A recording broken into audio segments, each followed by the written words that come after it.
Good morning friends. Having talked regarding frozen shoulder and knee osteoarthritis in our previous videos, today we are going to talk regarding a very common but quite disabling pain condition of young age, and that is neck pain. It is quite common to have neck pain before 40 years of age, and even children are not spared. It is estimated approximately 5% of population is suffering from neck pain at any given point of time. The more worrying fact is, once you develop neck pain, there are approximately 70% chances that you might have recurrence or incomplete resolution of neck pain if you don't take proper care of it. So understanding and treating neck pain is very important.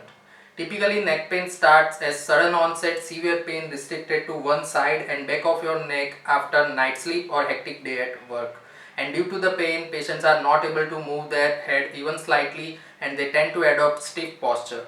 In majority of the cases, this condition is benign. However, there are certain red flags or warning signs.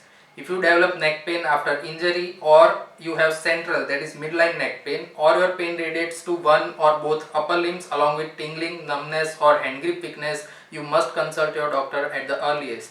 Also, severe neck pain that is not subsiding with your medications or home remedies and has persisted for days should need doctor consultation. If you don't have any of these signs and you suffer from such unanticipated neck pain, the most common reason is due to undue stress on your muscles leading to fatigue and spasm. The next question for anyone naturally is, what am I doing to get this neck pain, and that too in such young age?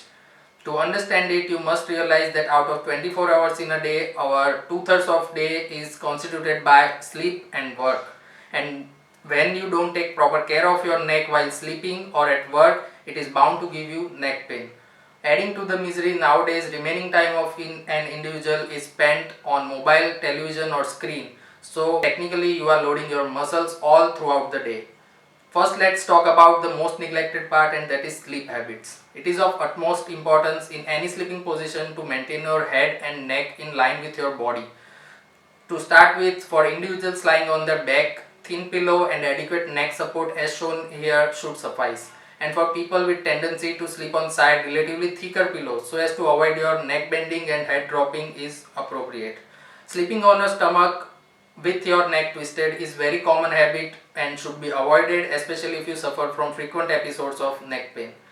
Coming to the work part, especially for people having long hours of desk jobs, proper back and neck support is must, along with screen alignment to keep your eyes aligned and to avoid poor posture that may lead to straining of your muscles. Although many people are now aware of their work ergonomics, one more thing to add is, if you commute daily by car, driving with proper back and neck support along with relaxed shoulder and elbows is also essential as shown here. And if you are school or college going individual, or if you carry bag or backpack to your work, you must make sure three things. First, keep your bag light. Second, never carry your bag on one side, stretching your shoulder and neck muscles. And third, while carrying bag on both your shoulders, adjust your straps so that your bag does not hang at low back. Otherwise, you have to round up your shoulder and stretch your neck to balance the body, which is also very harmful. Using mobile phones for prolonged period is also harmful. When you use mobile, hold it as shown here on your left side with minimal neck bending. If you bend the neck to view mobile, that puts significant extra load to your neck that gives you neck pain. And lastly, for individuals binge watching series, postures like this shown here in figure must be avoided to prevent neck pain. These are the measures regarding how to prevent neck pain. But what if you are already having neck pain and you are suffering from acute attack of your neck pain? Well, first things first, rule out all the red flags, and if any of them is present, don't proceed without doctor's advice. If you don't have any of them and are suffering from muscle fatigue or spasm, accordingly the treatment should be started with medications, rest and gentle stretching exercises as advised by your doctor. Usually stretching exercises recommended are gentle head movements, which are side-like head movements, forward and backward bending, shrugging of your shoulder, and isometric neck extension exercises.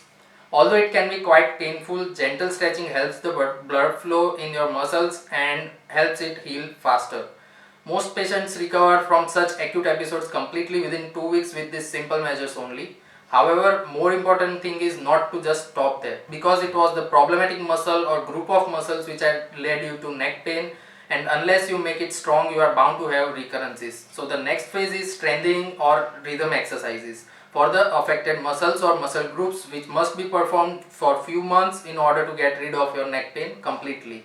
So in short, for acute stage, the treatment usually is medications, rest and gentle stretching. And once you get relief, adopt two-pronged strategy to prevent recurrence. First is integrate posture changes in your lifestyle to avoid undue stress. And second, strengthen your weakened muscles or rhythm so it can bear load without getting fatigued. With this we end today's talk. I hope now you understand your neck pain better and are ready to tackle it. Thank you.